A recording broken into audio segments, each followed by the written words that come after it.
Oi meninas, sejam muito bem-vindas ao nosso primeiro Clube do Livro aqui no canal.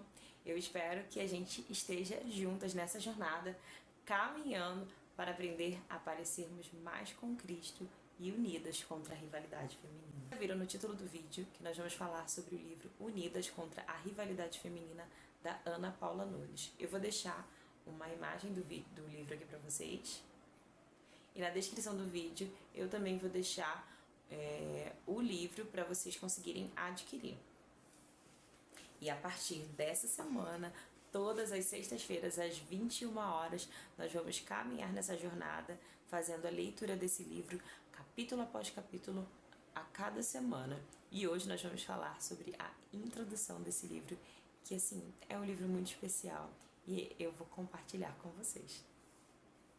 Pra quem caiu aqui de paraquedas, gente, meu nome é Suzana, eu sou casada, vai fazer 8 anos e eu tenho 2 filhos. Eu sempre usei meu canal aqui das redes sociais como uma espécie de diário para compartilhar um pouco mais da minha vida, o meu Instagram também, mas no início de 2026 eu entendi claramente que eu deveria usar esse canal e as minhas redes sociais como um instrumento para a glória de Deus.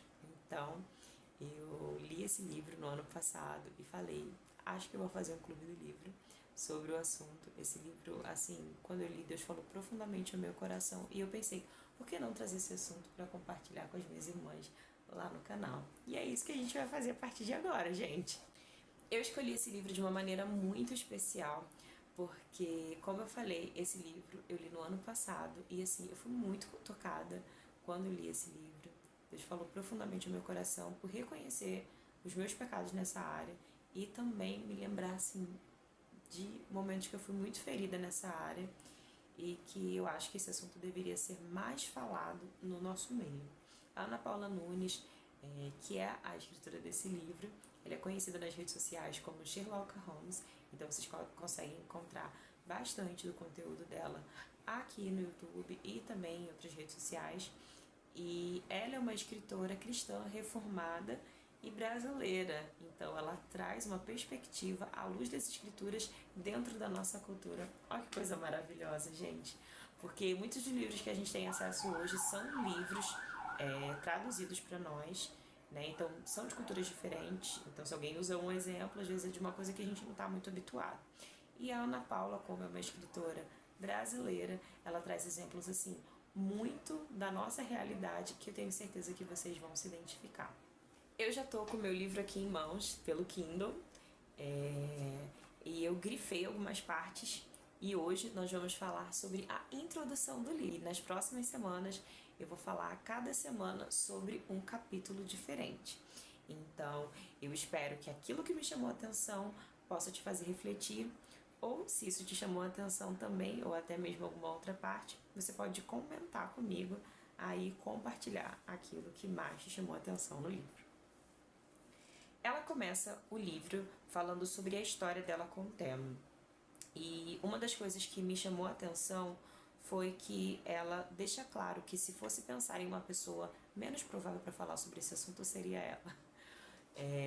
Tanto pelo fato de ela ter uma lista considerável de mulheres que já foram magoadas por seus pecados nessa área, e principalmente nos primeiros anos dela de conversão.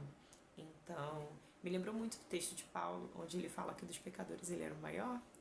É basicamente isso, né? A Ana Paula deixa claro aqui que a confissão desses pecados é livre de orgulho, mas de reconhecer que ela é uma pecadora também, miserável, e que necessita, de fato, de um Salvador, assim como todas nós. E no mesmo momento que eu li isso, eu fui muito tocada porque eu pensei em muitas pessoas que eu feri. E que eu tenho certeza, assim, que poderia ter sido bem diferente com essas pessoas, né? Se eu soubesse sobre isso, né? Se eu soubesse desse pecado, se eu reconhecesse esse meu pecado. Então, assim como Deus falou ao coração dela para que ela pudesse escrever esse livro e trazer essa preciosidade para nós, eu espero que Deus fale aos nossos corações também de maneira muito especial. E logo no início, né, ela diz que a minha intenção é ensinar sobre aquele que tornou possível que mulheres como eu e você fossem libertas dos seus pecados e entrassem em um processo de santificação para em breve estar com Ele e ver a glória dele.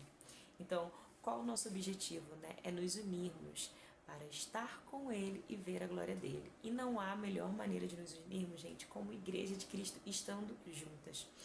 Tem outro ponto que eu grifei aqui, que a igreja é o lugar em que vale a pena permanecer em comunhão, para ver de perto o poder do Espírito Santo transformando mulheres pecadoras, dia após dia e ano após ano, em mulheres mais parecidas com Jesus. Eu tenho certeza que você já conheceu alguém que se afastou da igreja porque foi ferida por algo que alguém disse ou algo que alguém fez. E eu não apenas conheci, como eu também já fui essa pessoa que por alguns momentos, né, eu me afastei por considerar o pecado de outra pessoa mais importante do que o convívio com os meus outros irmãos. E, gente, como é importante a gente se preocupar com o sentimento do outro. Como igreja de Cristo, nos unirmos para esse propósito. Sermos mulheres mais parecidas com Cristo, estarmos juntas, unidas em um único propósito, que é servirmos ao Senhor com as nossas vidas. Ponto que me chamou muita atenção, gente, que ela compartilha da caminhada dela cristã. Ela não foi crente de berço, mas ela ia todas as vezes que ela tinha férias na casa da sua avó, com a sua família. E o evento dos domingos, né, da família era ir até a igreja da avó. Lá ela via a avó participando de corais, de eventos, e normalmente eram em datas comemorativas, onde assim, as pessoas estão mais próximas umas das outras, né? Eventos como Natal, Ações de Graça e outros eventos assim que acontecem no final de ano. Normalmente são eventos onde a igreja de fato está mais unida, né? As pessoas estão mais próximas, participando dos corais, de teatro, estão mais envolvidas na obra da igreja, e a receptividade do coração desses irmãos está assim, ó, nota 10. Todos estão envolvidos em receber bem aqueles que estão se achegando. E era essa a sensação que ela tinha. Era uma espécie de céu na terra, né? Ela achava que esse era o lugar perfeito para se estar. Porque todas as vezes que ela ia para lá, ela recebia visitantes, sejam bem-vindos, musiquinha, às vezes até brinde. As pessoas tratavam ela com muito amor, com muito carinho, com uma ótima recepção. Ela pensou, meu Deus, que lugar bom de estar. Só que aí entra num ponto. Ela veio a sua conversão e ela começou a caminhada cristã. E ela percebeu que o seu relacionamento como visitante já não era mais a mesma coisa do que do que agora, né? Ela como membro da igreja. Ela começou nesse meio perceber que tinham mágoas, brigas, algumas vezes frustrações, e ela pensou assim, talvez seja melhor que eu fosse visitante de novo. E tem um ponto que ela diz que convivendo com as irmãs nas programações e nos serviços, mais desejava voltar a ser visitante. Essa é uma tentação real, pois a convivência é algo bem difícil. Isso é um fato, tá, gente? A verdade é que quando passei a me envolver mais com a igreja, não tardou para ver situações onde eu não era bem-vindo. Uma das coisas que a gente, principalmente que é novo convertido, tem uma dificuldade de entender, e não só novo convertido, tá? Vou abrir um parênteses aqui para todos nós, é que até no ambiente cristão estamos lidando com pessoas que foram afetadas pelo pecado. Sendo assim, essas pessoas vão nos ferir profundamente. E nós também fomos afetadas pelo pecado. Então nós vamos ferir pessoas, vamos magoar pessoas. A gente muitas vezes vai ser assim, deixada de lado, a gente vai ser ignorada ou a gente vai ignorar. Então, aquele desejo de se tornar visitante, né, de estar aquele meio ali, mas não faço muito parte dali, cadê aquelas pessoas que me recebiam também? Isso é algo comum, muitas pessoas passam por isso, só que algumas mulheres em especial acabam se afastando do corpo de Cristo, porque tem essa dificuldade de lidar com a dor mesmo, de sofrer com o pecado do outro irmão, né, e infelizmente algumas irmãs nunca mais voltam. Então, isso me faz refletir como eu tenho tratado aquelas pessoas que têm sido recebidas à minha igreja. como eu tenho me aproximado dessas irmãs. Será que eu as afasto? Será que eu as aproximo? Será que eu tenho tido um carinho e o cuidado de ajudar aquelas que estão caminhando, iniciando sua jornada de conversão? Como que é, né? Como que tem sido? Então isso me fez refletir muito e me fez pensar também, gente, que eu já olhei para pessoas assim da igreja e eu pensei assim, meu Deus, o que essa pessoa está fazendo aqui? Essa pessoa tinha que estar em qualquer lugar menos aqui. Ai, como eu não queria estar com essa pessoa aqui. Não queria essa pessoa perto de mim. É como se eu fosse um alecrim dourado. Mas como se eu fosse até menos pecadora do que determinada pessoa. Só que foi Deus quem escolheu cada mulher que está com você na igreja. Portanto, os relacionamentos na igreja são sim muito sérios. Nele, afiamos umas às outras de uma forma única. Deus escolheu cada mulher que está debaixo do mesmo teto que você na igreja, tornando-as sua família. Então, mesmo que você lide ou conviva com pessoas na mesma igreja que estejam ferindo você ou você esteja ferindo essa pessoa, lembre-se, Deus escolheu essa pessoa para congregar com você, porque de uma forma especial, magnífica do próprio Senhor, Ele queria afiar você através da vida dessa pessoa, ou vice-versa, essa pessoa ser afiada através da sua própria vida. Então, assim, há um propósito de Deus para cada pessoa com quem a gente convive, com quem a gente congrega e com quem a gente é um corpo, um só corpo. Nós somos, de fato, uma família. Então, famílias têm suas desavenças, têm as suas dificuldades, mas nós somos um corpo, nós somos uma família. E juntas nós devemos seguir caminhando. Outro tópico interessante que ela diz, por que eu decidi escrever esse livro, né? Ela percebeu que todas as mulheres são vítimas algozes em suas relações. Nós somos causadoras de sofrimento por causa do nosso pecado e sofremos em consequência do pecado de outras irmãs.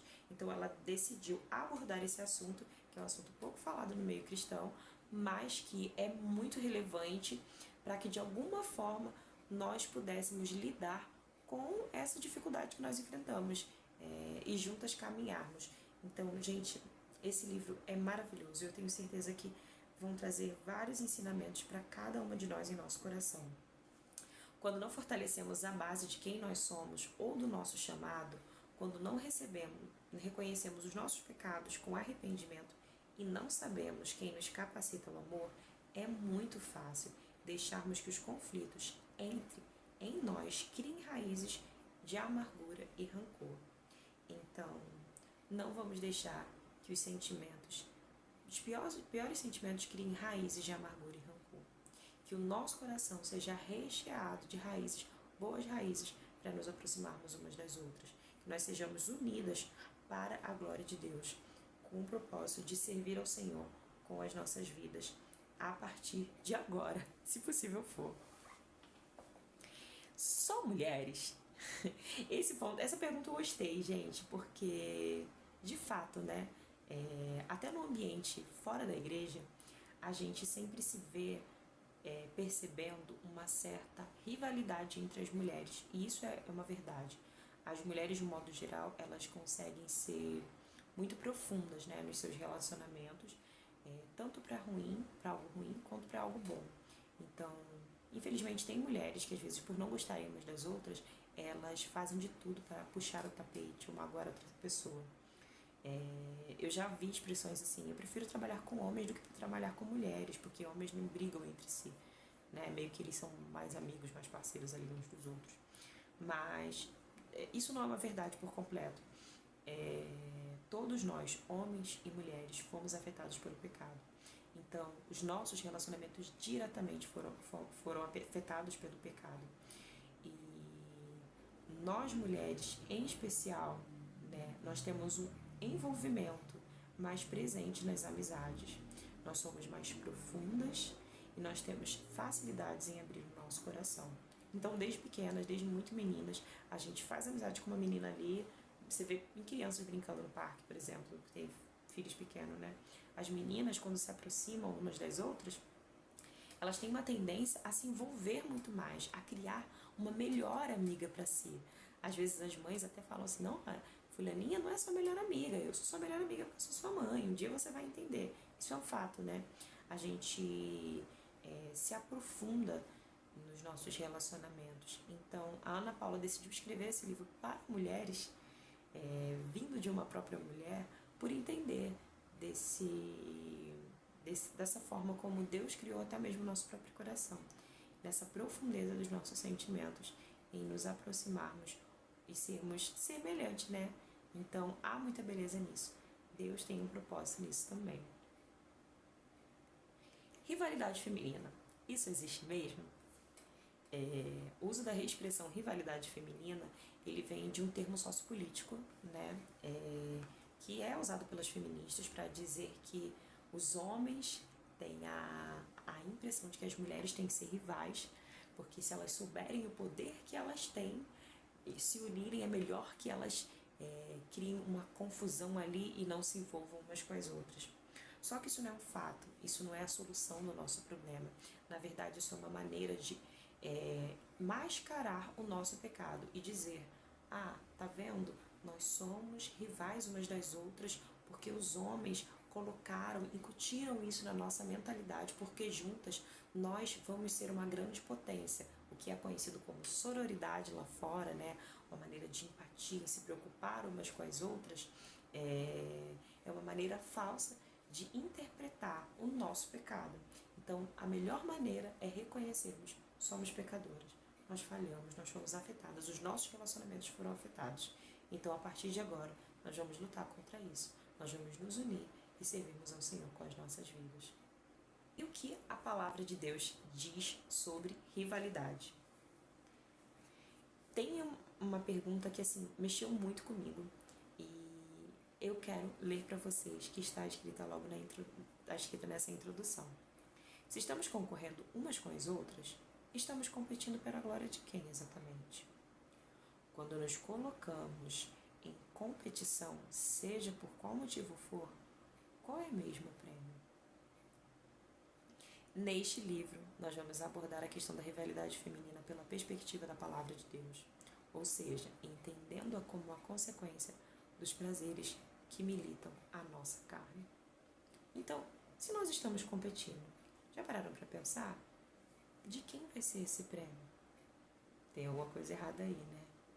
Nós, como cristãs, estamos competindo por um prêmio que não é aqui nessa terra que nós vamos receber. Nós não estamos competindo umas com as outras. Pelo contrário, nós estamos juntas para alcançarmos o único objetivo, que é a salvação, que é estarmos com o nosso Senhor. Por fim, nós não somos chamadas e capacitadas por Deus para a competição, mas sim para a colaboração em amor, suporte e serviço. Nosso problema é muito mais profundo do que as nossas rixas. Guerreamos porque estamos amando da forma errada. Não somos concorrentes na missão, somos colaboradoras e juntas prosseguimos rumo ao alvo, a ressurreição final com Cristo. Começamos falando de amor e assim continuaremos. Nós não vamos desanimar, nós vamos seguir juntas, começando falando de amor e terminando falando dele. A partir das próximas semanas nós vamos caminhar juntas nesse propósito e na leitura desse livro, Unidas contra a Rivalidade Feminina. E eu quero que você comente aí o que mais te chamou a atenção na introdução desse livro. E também se você já foi afetada por esse pecado de alguma maneira. Eu espero você na próxima semana. Um beijo e tchau!